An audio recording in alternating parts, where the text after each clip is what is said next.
मैं शिवहर जिला से वरीय उप संभर्ता शिवहर चांदी सुमन हूँ और इस 4 दिवसीय प्रशिक्षण सत्र का मुझे बहुत फ़ायदा हुआ।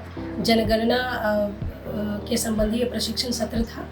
इसमें चूँकि जनगणना मेरे जो नौकरी काल है उसमें पहली बार मैं ऐसा देख रही हूँ, तो बहुत कुछ सीखने को मिला। जनगणना इससे पहले भी हुआ है, 2011 में इससे पहले जनगणना हुई थी। उसके बाद 17 साल बाद 2027 में ये पुनः किया जा रहा है। और इस प्रशिक्षण सत्र में वही हमें जो प्रश्न आम जन से पूछने हैं उनके बारे में ही बताया गया।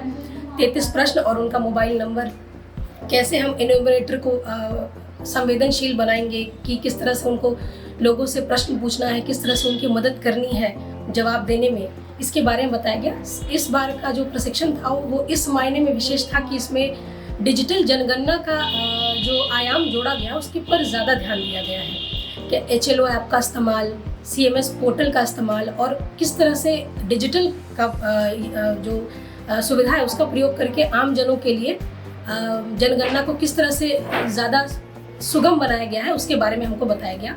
और चूँकि जनगणना मैं पहली बार भाग ले रही हूँ। इससे पहले जब हुआ था उस समय मैं उतनी बड़ी नहीं थी तो उतना विवेक नहीं था, लेकिन इस बार चूँकि मैं भाग ली तो मैं बहुत जोश में हूँ। और इस बार जनगणना का मोटो है कि कोई व्यक्ति छूटे ना और कोई व्यक्ति दोहरा ना, ताकि जो हमारी जन नीति है वो प्रभावशाली रूप से ज़मीन पर लागू की जा सके।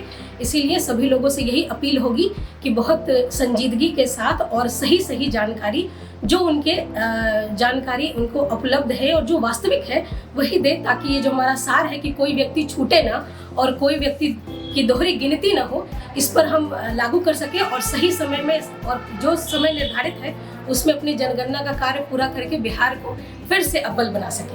बहुत बहुत धन्यवाद।